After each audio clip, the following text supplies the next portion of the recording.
Dear students, आज हम application of derivatives chapter की एक्सरसाइज 2.1 का पांचवा क्वेश्चन सॉल्व करने वाले हैं। पांचवा क्वेश्चन है find the equation of normal to the curve 3x² - y = 8 which are parallel to the x + 3y = 4। तो यहाँ पर हमें दिया हुआ है एक कर्व और इस कर्व से होकर गुजरने वाला एक नॉर्मल हमें मालूम करना है, इक्वेशन ऑफ नॉर्मल हमें मालूम करना है। और ये जो नॉर्मल है ये पैरेलल है x + 3y = 4 इस लाइन के। यानी आप इस तरह समझिए कि एक कर्व है और सपोज़ कर्व के ऊपर एक पॉइंट है जिसके कोऑर्डिनेट ए बी है। इस पॉइंट से होकर गुजरता है एक टेंजेंट और हमें इक्वेशन ऑफ नॉर्मल्स मालूम करना है। सपोज़ इसी पॉइंट से गुजरने वाला नॉर्मल हमें मालूम करना है। ठीक है, ये टेंजेंट है और इसी के परपेंडिकुलर जो लाइन होती है जो कि टेंजेंशियल पॉइंट से ही गुजरती है उसे हम नॉर्मल कहते हैं। तो इस नॉर्मल की इक्वेशन हमें मालूम करना है। इस नॉर्मल के पैरेलल एक लाइन दी हुई है और नॉर्मल के पैरेलल जो लाइन है उसकी इक्वेशन दी हुई है x + 3y = 4। अगर इस लाइन की मैं जनरल इक्वेशन लिखूँ तो वो मुझे मिलेगी x + 3y - 4 = 0। इस तरह से इस लाइन का स्लोप मैं बहुत आसानी से मालूम कर सकता हूँ इस फार्मूले की मदद से। Slope of line ax + by + c = 0 ये होता है -a/b के इक्वल। तो अगर मैं इस फार्मूले का इस्तेमाल यहाँ पर करूँ तो यहाँ पर a की वैल्यू 1, b की वैल्यू 3 है और मुझे इस लाइन का जो कि नॉर्मल के पैरेलल है उस लाइन का स्लोप मिलेगा -a/b यानी कि -1/3। a x का कोएफिशिएंट और b y का कोएफिशिएंट। तो ये स्लोप मुझे मिल गया इस लाइन का जो कि नॉर्मल के पैरेलल है। अब क्योंकि हम जानते हैं कि दो लाइन, सपोज़ एक लाइन का स्लोप m1 है, दूसरी लाइन का स्लोप m2 है। अगर वो लाइन एक दूसरे के पैरेलल हो तो उनके स्लोप इक्वल होते हैं। अब क्योंकि ये लाइन जो हमें दी हुई थी ये लाइन पैरेलल है नॉर्मल के, इसलिए नॉर्मल का स्लोप और इस लाइन का स्लोप सेम होगा। यानी कि जो नॉर्मल है उसका स्लोप हमें मिलेगा -1/3। स्लोप ऑफ नॉर्मल -1/3 मिल गया। एक और बात हम जानते हैं कि अगर एक लाइन है जिसका स्लोप m1 है और दूसरी लाइन का स्लोप m2 है और अगर दोनों लाइन एक दूसरे के परपेंडिकुलर है तो ऐसे केस में दोनों के जो स्लोप होते हैं उनका प्रोडक्ट -1 होता है, या फिर हम कह सकते हैं कि m1 = -1/m2। अब यहाँ पर जो स्लोप है नॉर्मल का, नॉर्मल के परपेंडिकुलर टेंजेंट है, नॉर्मल है उसके परपेंडिकुलर टेंजेंट है। तो जो नॉर्मल का स्लोप है उसकी मदद से मैं टेंजेंट का स्लोप आसानी से मालूम कर सकता हूँ। कैसे?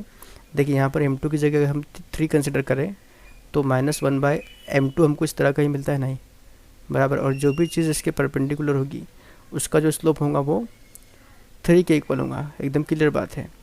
यानी दो लाइन अगर एक दूसरे के परपेंडिकुलर होती है तो उनके स्लोप एक दूसरे के माकूस भी होते हैं और मुतजाद भी होते हैं। तो स्लोप ऑफ टेंजेंट हमको यहाँ पर 3 मिलेगा। ठीक है, तो स्लोप ऑफ नॉर्मल मालूम हो गया, स्लोप ऑफ टेंजेंट हमें मालूम हो गया। लेकिन हमें इक्वेशन ऑफ नॉर्मल मालूम करनी है। अगर हमें इक्वेशन ऑफ नॉर्मल ही मालूम करना है, यहाँ पर हमें टेंजेंट के बारे में तो कुछ मालूम नहीं करना है, फिर हमने स्लोप ऑफ टेंजेंट क्यों मालूम किया? तो वो हमने मालूम किया क्योंकि इसी की मदद से हम नॉर्मल के ऊपर जो पॉइंट एग्जिस्ट करता है ए बी उसके कोऑर्डिनेट मालूम कर सकते हैं। हमें इक्वेशन ऑफ नॉर्मल मालूम करना है जिसका स्लोप हमें मालूम है। और नॉर्मल यानी एक तरह से लाइन ही है। लाइन का स्लोप अगर हमें मालूम है और उसकी इक्वेशन मालूम करना है तो जाहिर है कि हम यहाँ पर स्लोप पॉइंट फार्मूला यूज़ करेंगे।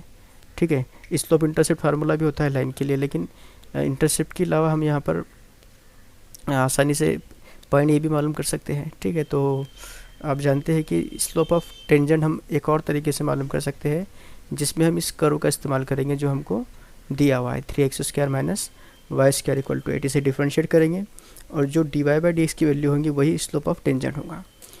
ये स्लोप ऑफ टेंजेंट हम इस प्रीवियस नॉलेज की मदद से मालूम करेंगे जो कि हमें 3 मिलेगा।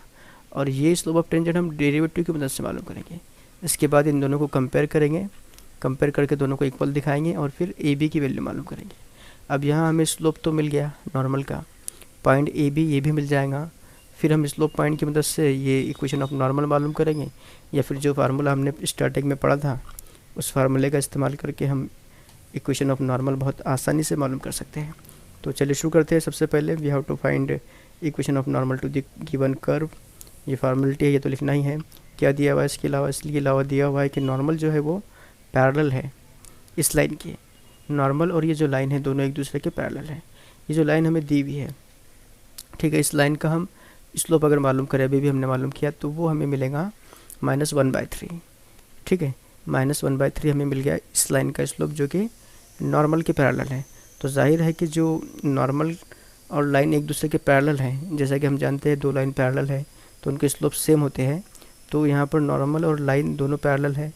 लाइन का स्लोप -1/3 है, इसलिए जो नॉर्मल है उसका स्लोप अगर मैं m कंसिडर करूँ तो वो मुझे मिलेगा -1/3 के इक्वल। बात समझ में आ रही है ना। नॉर्मल का स्लोप और लाइन का स्लोप सेम होगा, इक्वल होगा।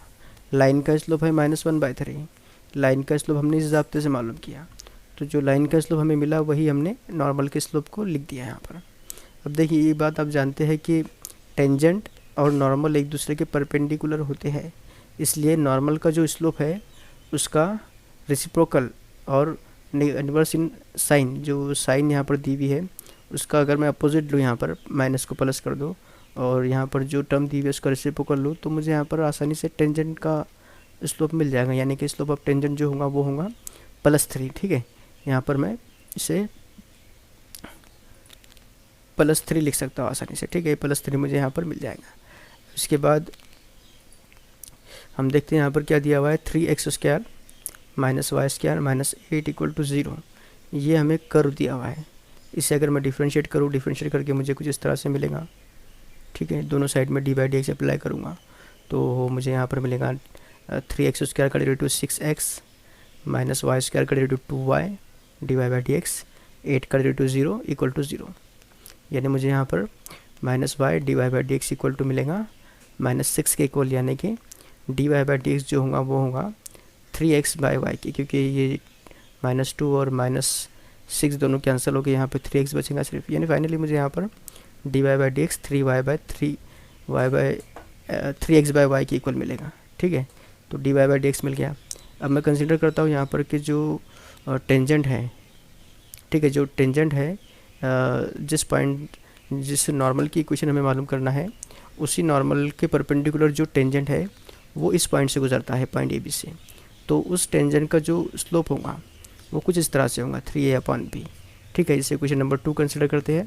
इक्वेशन नंबर 1 में हमने इसी टेंजेंट का स्लोप मालूम किया था नॉर्मल की मदद से, जो डाटा हमें दिया हुआ था उसकी मदद से। अब क्योंकि ये भी स्लोप ऑफ टेंजेंट है, ये भी स्लोप ऑफ टेंजेंट है, दोनों को हम इक्वल कंसिडर करते हैं। दोनों को इक्वल कंसिडर कर लिया तो अब क्या मिलेगा, 3a = 3b, यानी कि a = b हमको मिलेगा यहाँ पर। अब a = b है, इसका मतलब क्या हुआ कि जब हम इस पॉइंट को दिए हुए कर्व में असाइन करेंगे, इस कर्व के अंदर, तो हमको यहाँ पर मिलेगा 3a² - b² = 8, यानी कि 3a² - a² = 8, यानी 2a² = 8 हमको मिलेगा यहाँ पर, यानी कि a² = 4, a = +-2, और क्योंकि a और b दोनों इक्वल हैं तो b = मुझे +-2 मिलेगा। तो जो नॉर्मल है जिस पॉइंट से वो गुजरता है, यानी कि टेंजेंशियल पॉइंट से जो गुजरता है, उस टेंजेंशियल पॉइंट के कोऑर्डिनेट भी हमारे पास आ गए a और b। तो required normal are passing through 2, 2 और -2, इस 2 पॉइंट से वो गुजरेगा। तो स्लोप ऑफ नॉर्मल जो है वो हमने -1/3 मालूम किया था, और वो पास होता है 2, 2 इस पॉइंट से। ठीक है ना। तो अब क्या होगा, इक्वेशन ऑफ नॉर्मल हमें क्या मिलेंगे, इक्वेशन ऑफ नॉर्मल जो है वो हमको मिलेगा y - b = mx - a। m जो है वो नॉर्मल का स्लोप है, तो वैल्यू रख देते हैं यहाँ पर y - 2 = -1/3 x - 2।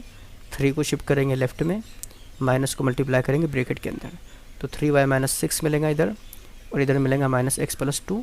इसको सिंप्लीफाई करेंगे, मिलेगा x + 3y - 8 = 0। यह है इक्वेशन ऑफ नॉर्मल। ठीक है, इसके बाद स्लोप ऑफ नॉर्मल -1/3 रहेगा। अब हम पॉइंट यूज़ करेंगे -2, -2, सेम फार्मूला यूज़ करेंगे इक्वेशन ऑफ नॉर्मल का, y - b = mx - a। So y -2 यानी कि y + 2 बन जाएगा = -1/3 x + 2। ठीक है ना। फिर ये 3 शिफ्ट होगा लेफ्ट में और मल्टीप्लिकेशन में आ जाएगा y + 2 के, ये माइनस साइन ब्रैकेट के अंदर मल्टीप्लाई होंगे। सो 3y + 6 हमें मिलेगा लेफ्ट में, राइट में -x - 2। इसको सिंप्लीफाई करेंगे तो x + 3y + 8 = 0 इस तरह से मिलेगा। तो यहाँ पर हमको इक्वेशन ऑफ नॉर्मल मिलती है कुछ इस तरह से, एक ये और एक ये। और यहाँ पर हमारा 5वां क्वेश्चन भी कम्प्लीटली सॉल्व होता है। सो अगर आपने अभी तक हमारे चैनल को सब्सक्राइब नहीं किया है तो please subscribe our channel, and thanks for watching.